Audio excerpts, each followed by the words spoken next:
morning, everybody. I'm Reverend G. David Nelson Babu, speaking from Selma Anderson Memorial Lutheran Church in Rajahmundry. I just wanted to speak about situation about our church. Our church has been established during 1842 by a missionary called Father Hyer. Father Hyer was a minister, Lutheran minister in Pennsylvania,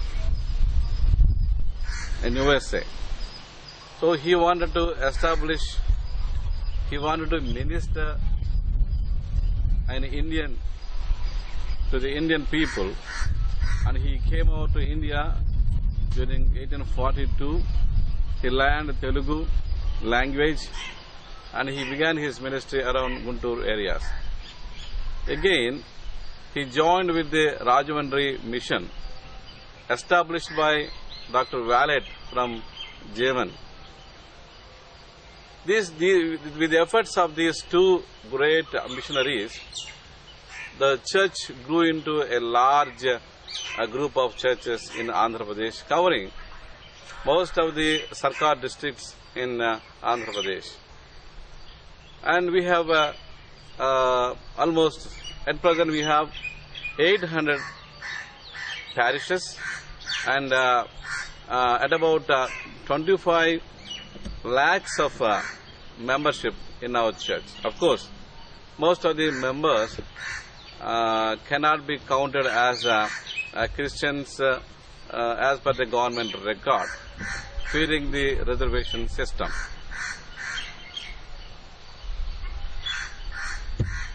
In fact, these church efforts helped the downtrodden communities a lot. These people have been considered as untouchables. Even now, this untouchable takes another form and it continues in India. But in those days, it could be around 1840s and so, it was like Dalits were not the so-called Dalits. You call them now, as per the government, they were categorized under scheduled caste. They were untouchables. So they were not allowed to go to any public places and cannot take any public services. So they cannot draw water from the wells and take water from the tanks and all. Also cannot walk in the streets where the upper caste people walk, like this. So they have no access to any kind of education and other things in this country. When missionaries came to this place, they found that the vulnerable communities really suffering a lot. They do not have education, they do not have health care, and there is no skilled workers among the Dalits. So they wanted to help Dalits in this manner. So Dr. Wallet has established here a school along with a church. He gave first priority to give education to the children in this country. That's why you have many schools around Rajahmundry, and also the schools were not for everybody. Having recognized this caste system in India, they have established schools according to their caste. So they cannot mix easily. Also, they have established many schools around Andhra Pradesh, and it was said once we had almost 1,200 schools in Andhra Pradesh. But now we had to contend with only 25 schools in Andhra Pradesh. The main problem in our church nowadays is that after growing into a big church and witnessing the Lord into this non-Christian country, our church has really given a great witness. However, in the course of time, when missionaries have left this place and the local people have taken the reins of the administration into their hands, kind of lethargy crept into this church. A kind of unchristian attitude crept into this church, and we slowly started foregoing all the and ruining all the institutions established by the erstwhile missionaries. We have had many hospitals. One of the premier hospitals in this area, Ladies Hospital. For at least 2-3 districts, it was the only hospital which can take care of the health of the people around in Andhra Pradesh. Likewise, in Bhimavaram Agastana Hospital, in Koyalgudem we had Andrew Kaiding Hospital, like many, in Kuglas Hospital in Guntur and so on. So what happened, missionaries also have acquired a lot of properties for establishing schools, hospitals and centers for skill development and so on. Now what happened? Lack of vision and a lack of sincerity and honesty. Our people started, the present administration have started leasing away all the properties in some or another manner. So this is the bad situation in our church nowadays. So it happened like this: the gundas outside and the politicians in the secular field and the church leaders, so-called leaders, joined a clique and selling away all the properties in this church. This is the main problem. So what happens if you lose the properties? If you forego the properties, what happens? These properties have been a center of attraction to the Dalits, because they found a kind of belongingness and a kind of sentimental or emotional attachment towards these places. Say for example, this hospitals. So I was born there and I love this place. I love to remember those doctors and nurses who served us, and also the well-disciplined hospitals. Now you see all of them are ruined. Only you can see ruins there in those hospitals. Same case happened with the bigger schools. Once pupil with thousands of pupils, now it reduced to 100, 200 pupils in the schools. So what is how it has been degenerated in the due course of time? Now why it has been degenerated in the due course? Then how this degeneration has started in this great church? It was began with American mission.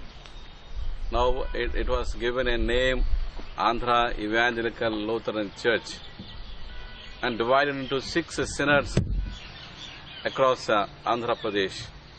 Of course, there are some other places from Karnataka and Madras are also included in this Andhra Evangelical Lutheran Church. But why this degeneration? What is happening? When you look at this church, it was primarily evangelical church. That is to say, the first duty of the church is to spread gospel of Jesus Christ. Of course, we call this evangelism. In order to make this possible, tenable, missionaries have employed different kinds of methods. First of all, they try to educate people by establishing schools and colleges. Then they have taken care of the health of these poor people. That's how most of the untouchable communities have entered into this church.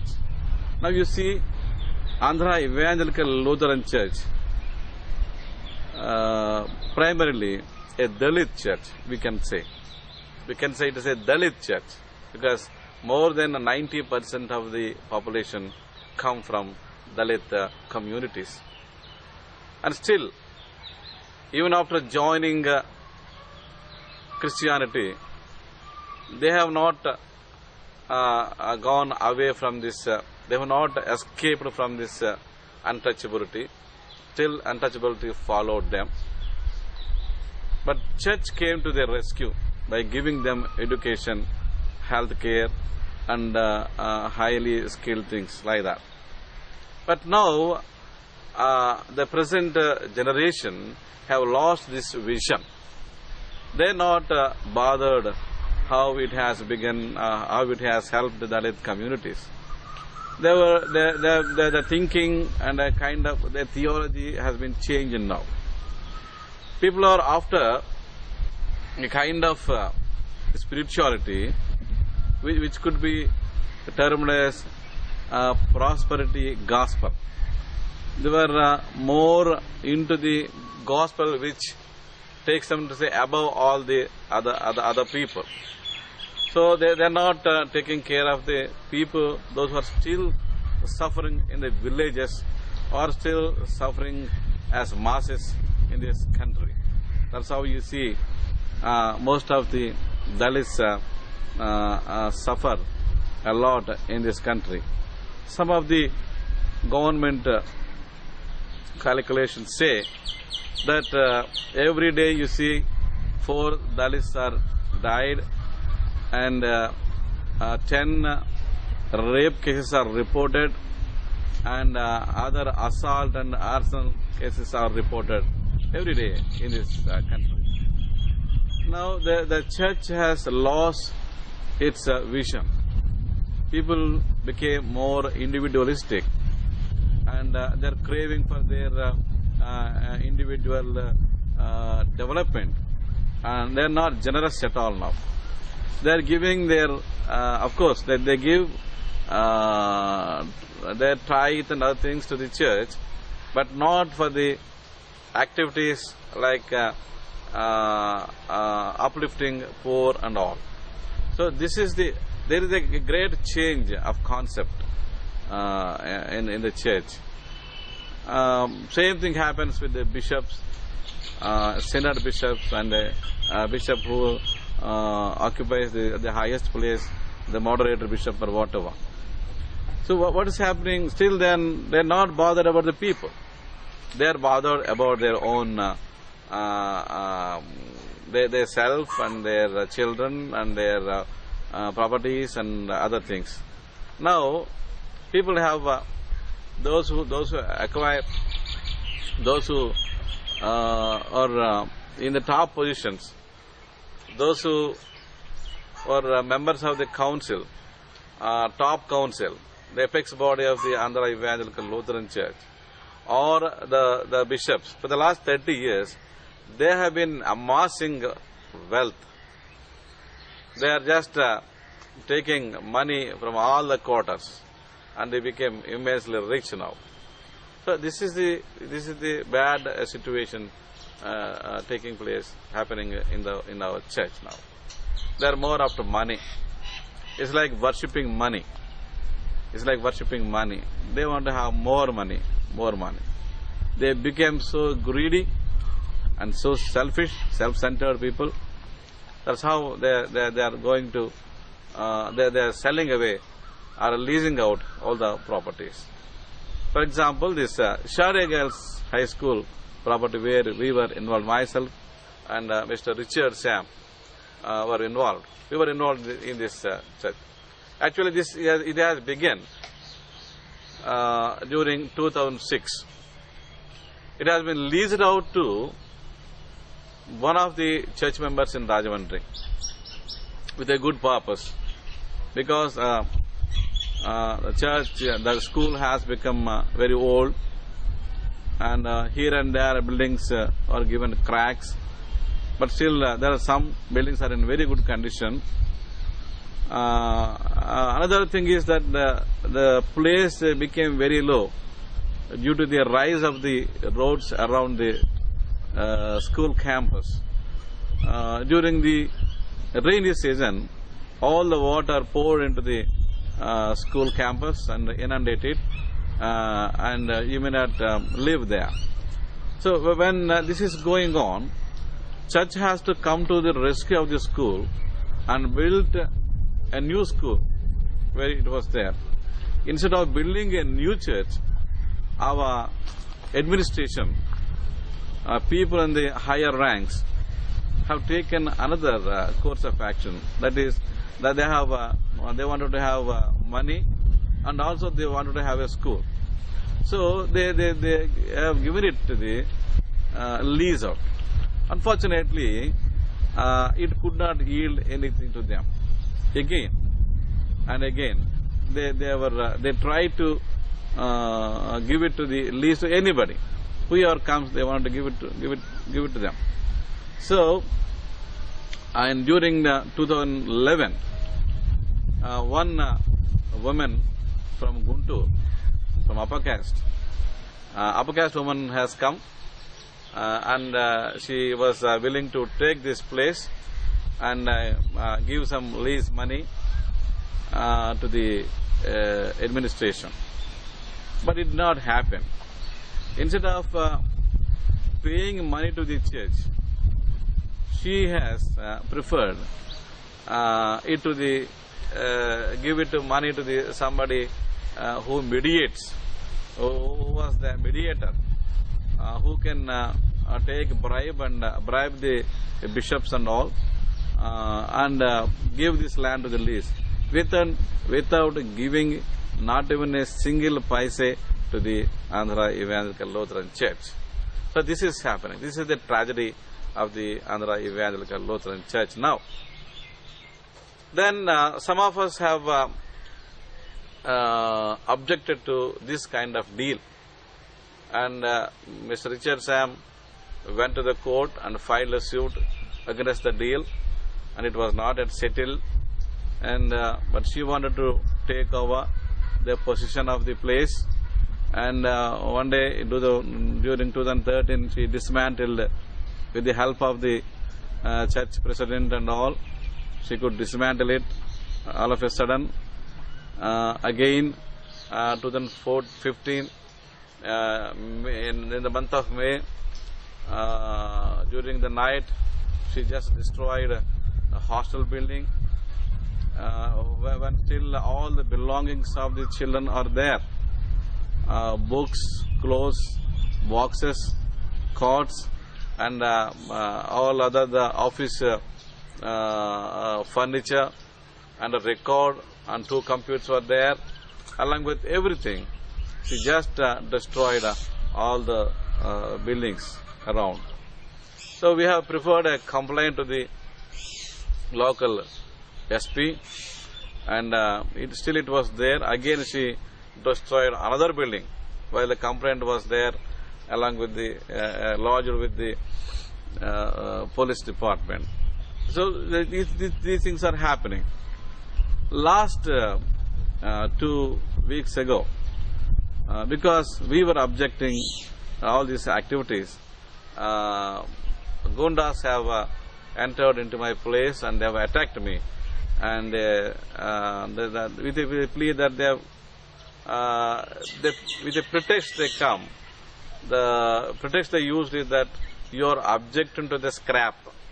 I am not objecting to the taking of the scrap, but we are objecting to the very deal itself, because she cannot take the land for just peanuts.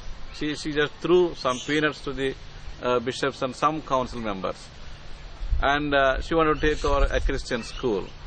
It is a 7-acre land, and with it is centered in the Rajahmundry, a prime land, and she wanted to gain again. She cannot maintain that land. She wanted to give it to somebody else and get more money out of it. So this is the situation in our church now. So many real estate business people are pouring into our places to take over all the lands by hook or crook. and bishops and all others are also willing to work along with them for fear of their money, for fear of their political connections and all. So we want to certainly we want to object to those things. And why we have a question: why we cannot revive this church again? Why we cannot have a vibrant schools and a vibrant activities in our schools and hospitals, which were a great witness to the Christian community? And we can do that. We can do that, or we can have an open discussion on it. But all the things happen discreetly. They don't want give them in a public way. They don't want. We want to ask the administration why you cannot be more transparent. Why you cannot call a public call for a public auction? So most of the properties, once it was calculated, I think around 1980s, it was calculated that all the properties of the ALC come together would worth 65,000 crores of rupees. 65,000 crores of rupees. Now you can imagine it should be like this: 1,65,000 crores, something like this. So we are just losing all the properties, and we are not able to maintain these properties because of the greed and because of the fear. And now we are giving a call to the public and the Christians around.